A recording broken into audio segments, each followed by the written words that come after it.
Bataliban, mais non, bien. Vraiment. Lorsque Martin Fayulu vous a parlé de l'audit du fichier électoral, vous avez rigolé? Vous l'avez pris pour un fou? Vous l'avez pris pour un trouble fait? Hein? Lorsqu'il a dit nous ne déposerons pas nos candidatures tant que l'audit du fichier électoral ne sera pas fait. Vous l'avez pris, vous l'avez traité de tous les noms. C'est vous qui commencez à l'indexer. Il n'a pas de député. Il part sans député. Il a ceci, il a cela. Il n'a pas de position. Tantôt il dit non, tantôt il dit oui. Et la famille regardait d'abord l'image du président élu face aux journalistes qui essayent de convaincre Martin Fayulu le glissement ou bien le report des élections. Regardez-moi ces images. Avec nous dans cette édition, Martin Fayulu. Bonsoir, merci d'être avec nous en direct de Kinshasa. Martin Fayulu, le scrutin aura-t-il lieu à la date prévue? Chaque jour, on en doute. Et êtes-vous favorable d'ailleurs à un glissement? Bonsoir. Monsieur Kadima, le président de la CENI, a dit que les élections auront bel et bien lieu le 20 décembre. Donc nous attendons cette date et nous nous battons campagne pour les élections comme c'est prévu par la loi congolaise.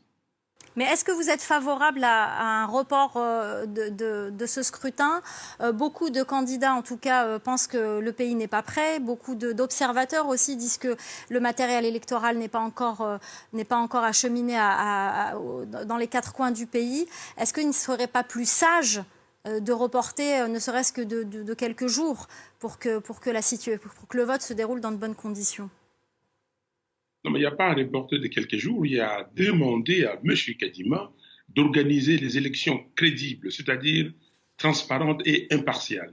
Il a reçu 1,1 milliard de dollars pour dépenser, pour organiser ces élections. Il a eu une organisation à lui, il a eu une organisation programmatique et il doit pouvoir les organiser. S'il ne les organise pas, il doit nous dire pourquoi il n'a pas un fichier fiable, pourquoi les matériels ne sont pas là. Quand on lui avait dit qu'il fallait des discussions entre parties prenantes pour que tout le monde suive l'évolution du processus, M. Kadima a dit que non, lui, il était spécialiste et aujourd'hui, il s'avère qu'il n'a jamais été spécialiste des élections, il a été spécialiste d'observation électorale envoyé ou choisi par M. Tshisekedi pour frauder à son service. Parce que moi, ce que j'ai entendu de cette journaliste, c'est comme si elle a été mandatée de convaincre Martin Fayulu le report des élections. Nous n'allons rien reporter. On est là avec Kadima. Lorsqu'il a dénoncé le processus électoral, à votre avis, vous croyez que c'était pourquoi? Vous pensez que M. Martin Fayulu ne savait pas que la façon dont ces élections étaient préparées, que c'était impossible que ces élections-là se fassent à la date prévue? Martin Fayulu et son équipe, ils ont fait une trame.